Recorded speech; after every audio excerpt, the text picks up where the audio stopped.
ప్రేమ చేస్తే నువ్వు ఎక్కడ పాడైపోతావు అని చెప్పి తను చినిగిపోయిన బట్టలు వేసుకొని నీకు మంచి మంచి బట్టలు ఇప్పిస్తాడు రా నాన్న. పాపం తను పరిగికో వికారాబాద్కో పంట మొత్తం తీసుకొని వచ్చిన తర్వాత పంట అమ్మిన తర్వాత ఒక 10,000 జేబులో పెట్టుకొని ఇంటికి వెళ్తూ ఉంటే మధ్యాహ్నం 3 అవుతూ ఉంటుంది, ఆకలి అవుతూ ఉంటుంది నాన్నకు బాగా. నాన్న తిందామని చెప్పి ఒక రెస్టారెంట్ ముందర నిలబడి లోపలికి పోయి బిర్యానీ ఎంత ఉందని చెప్పి చూస్తే 250 రూపాయలు ఉంటుంది.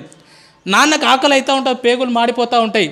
అరే నేను ఈ పూట 250 రూపాయలు పెట్టి బిర్యానీ తింటే నా ఒక్కరి కడుపు నిండుతుంది, అదే ఇంటికి ఏమన్నా తీసుకుపోయినా అనుకో నా పిల్లలు కూడా హ్యాపీగా తింటారని చెప్పి తన కడుపు మార్చుకొని ఇంటికి మీ నాన్న వస్తాడు బాస్.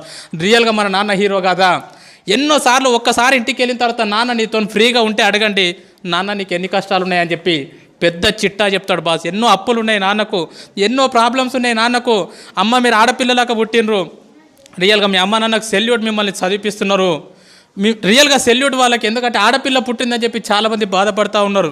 ఆడపిల్ల పుట్టినా సరే చదివిస్తున్నారు. రేపు పొద్దున నీ పెళ్ళి